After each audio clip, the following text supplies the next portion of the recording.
Hello everyone. Welcome back to 신나게 놀자. 사이언스, 테크놀로지, 이코노미, 스트래티지 이런 것들과 신나게 노는 곳입니다. 현재로서는 한국 시각으로 3월 17일 목요일 새벽에 FOMC에서 미국의 기준금리를 올리는 것은 확실한 것 같습니다. 쟁점은 얼마를 올릴 것인가입니다. 25 베이시스 포인트를 올릴지 50 베이시스 포인트 올릴지 요게 문제인 것 같습니다. 그래서 확률을 보면은 패드와치라는 곳에서 이 확률을 제시하고 있습니다. 25 올릴 확률 3분의 2, 50 올릴 확률이 3분의 1 이렇게 나오는데 여기서 주목해야 하는 것은 50 올린다는 확률이 최근 일주일 사이에 급등한 사실입니다. 1개월 전에는 50 올린다는 확률이 4%에 불과했고 일주일 전에는 8% 정도에 불과했습니다. 그래서 쟁점을 한번 이렇게 제시를 해보겠습니다. 쟁점이라는 것은 서로 치고받고 싸울 논쟁거리라는 거 아닙니까? 그래서 제가 올린 이 영상을 계기로 같이 고민을 해보자 이런 뜻입니다. 제가 고민한 흔적을 남겨보겠습니다. 어차피 정답은 까봐야 아는 거지 그전에는 아무도 모릅니다. 맞춰봤자 운이 좋은 거고.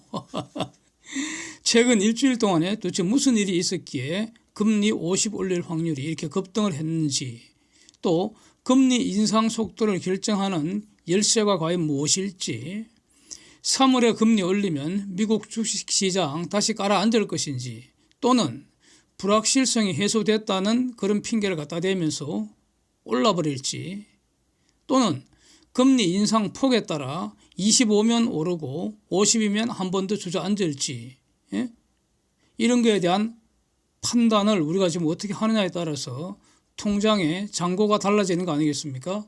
그래서 사실은 매우 중요한 의미가 있습니다. 매우 중요하죠.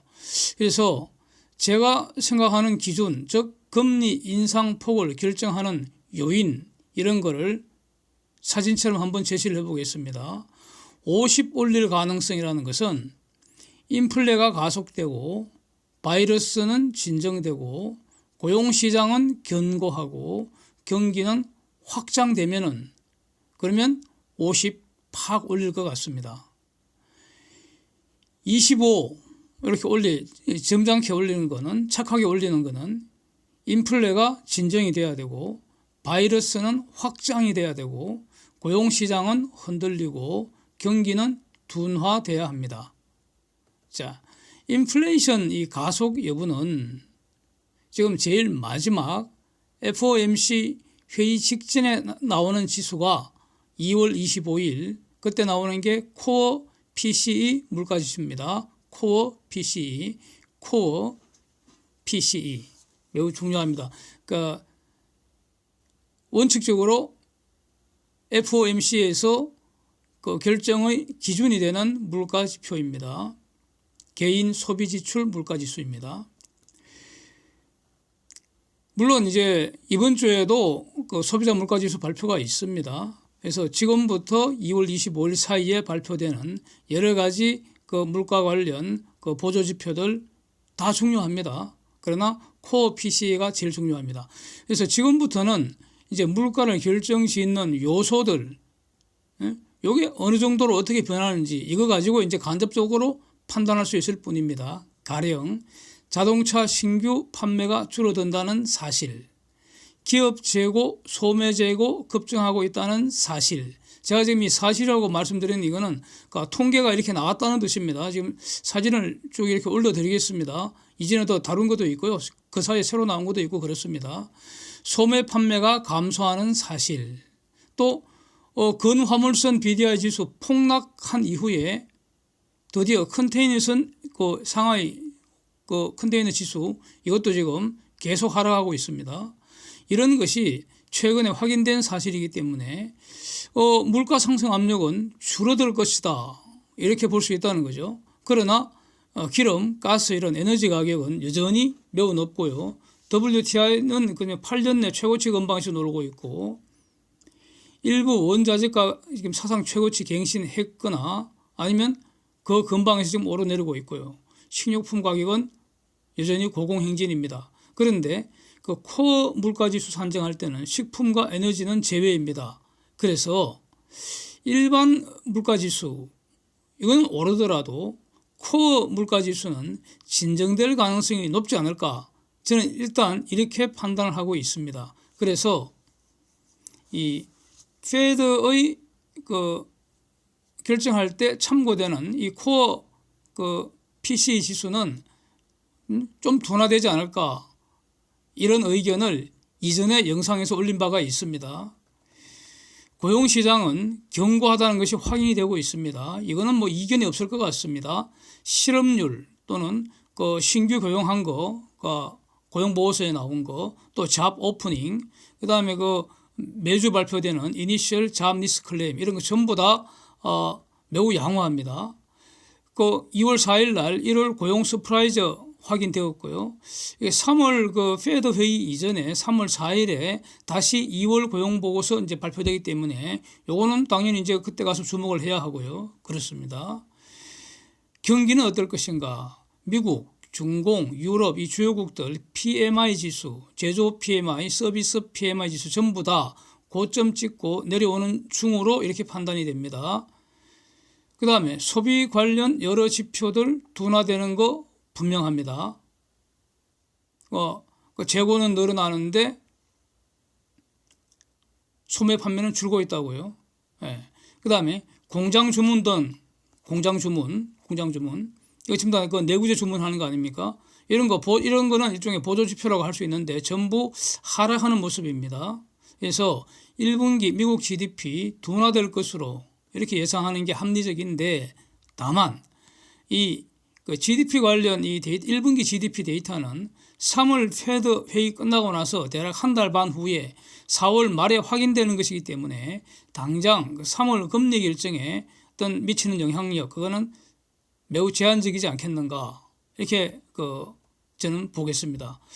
그러면 이제 바이러스는 어떤가? 이 바이러스가 왜 중요한가 하니요, 원래 20년 상반기에 금리 인상 가능성이 있었습니다. 저도 그때 그런 분석 영상을 많이 올리고 그랬었는데, 그런데 갑자기 아무도 예상 못한 팬데믹이 발발을 했고요.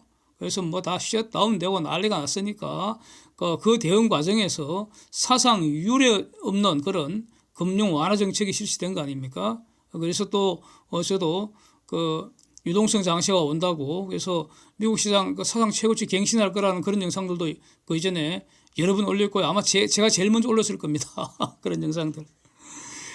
그런 기억이 나는데, 지금 이제 그 바이러스 전망이 중요한 거는 말이죠, 바이러스가 만약에 여기서 더 심각하게 확장이 된다면은 긴축하기가 곤란하겠죠. 뭐 그런 아이디어입니다. 그래서 지금 바이러스 전망에 대해서 다수의 전문가, 의료 전문가들은, 또 정책 결정권자들은 기본적으로 여전히 우리는 지금 바이러스하고 전쟁 중에 있고 새로운 변이에 대한 위협도 여전하다. 그 다음에 페드의 입장도 지난 1월 달 그 스테이트먼트 성명서에서 바이러스 진행 경과와 새로운 변이의 경제적 위협을 주목한다, 분명히 이렇게 밝혔습니다. 그래서 결정할 때 바이러스 상황을 반드시 체크한다는 겁니다. 체크하겠다고 말을 했다고 볼 수 있습니다. 그래서 바이러스가 진정된다면 금융긴축을 강하게 할 수 있고, 바이러스가 더 심각해지면 금융긴축을 약하게 할 필요성 높아진다, 이렇게 보겠다는 겁니다. 그래서 사진 한번 보시면 최근 무섭게 치솟던 그 미국 바이러스, 주로 오미크론인데 이게 진정되는 모습이 뚜렷합니다. 그래서 소수설이기는 하지만 미국에서 코비드-19을 코로나 바이러스발 독감 정도로 취급해서 현재의 방역 프로토콜을 대폭 완화하자, 이런 주장이 지금 꾸준히 나오고 있습니다. 최근에 나온 것이 제가 그 커뮤니티에 올렸던 그 하버드 의대 칼레스 교수 그 의견입니다. 자, 이런 걸 다 종합하면은 바이러스의 상태, 팬데믹 경과가 지금보다 더 현저하게 악화되지 않는 한, 또는 보다 더 위협적인 변이종이 우세종이 되지 않는 한 바이러스가 긴축을 제한하지는 못하지 않을까, 저는 이렇게 일단 결론을 내리겠습니다. 그래서 바이러스 관련해서는 제가 별도 영상을 준비 중에 있습니다. 그렇다면 지금부터 3월 회의까지 금리 결정의 열쇠, 결정적 팩트가 뭘까? 순서대로 보면은 즉 인플레 수준, 바이러스, 고용, 경기 이런 순서가 아닐까? 그러니까 이런 거 반영해서 50 올릴지 25 올릴지 이렇게 그 확률이 계속 변한다는 겁니다.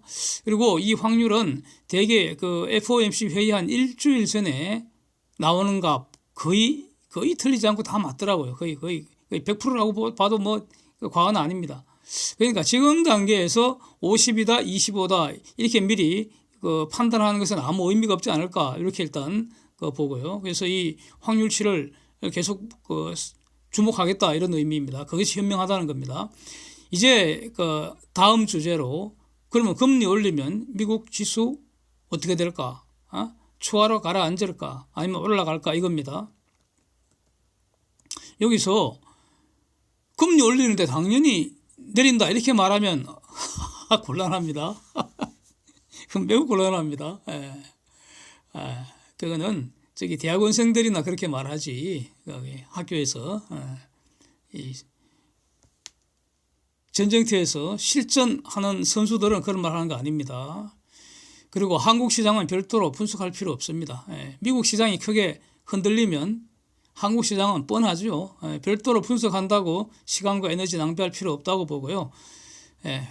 그럴 시간과 에너지로 노는 게 남는 거라고 봅니다.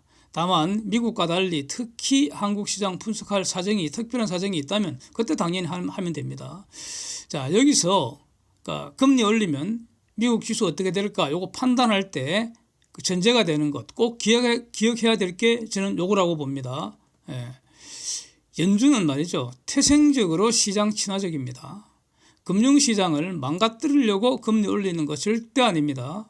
장기적으로 지속 가능한 성장을 담보하기 위해 금리 올리는 겁니다. 즉 장기적으로 인플레를 잡은 상태에서 지속적인 성장을 하기 위해서 금리 올리는 겁니다. 그래서 금리 인상도 장기적으로는 결국 호재라는 겁니다. 이 판단을 전제하고서 분석을 합니다. 자, 금리 인상을 빌미로 주가가 만약 조정을 받으면 나는 적절하게 추가 매수할 것인데 그걸 지금부터 준비해야 하겠다. 요게 안고입니다. 자, 그래서 25bp를 올리면 이거 누구나 다 지금 알고 있는 사실입니다. 이것 때문에 지금 주가가 왕창 내려앉았습니다. 50 올릴지 발발 떨고 있는데 25만 올리면 와 다행이다 하면서 불확실성이 드디어 해소가 됐다 하면서 장중 조정으로 끝내거나 즉 내리다가 올라버린다는 거죠. 또는 조정을 받더라도 아주 약하게 하루 이틀 2, 3일 조정받고 올라갈 가능성을 열어둬야 하지 않을까. 저는 그렇게 정리하고 있습니다. 50을 올린다면 추가 조정 받을 가능성이 높겠죠.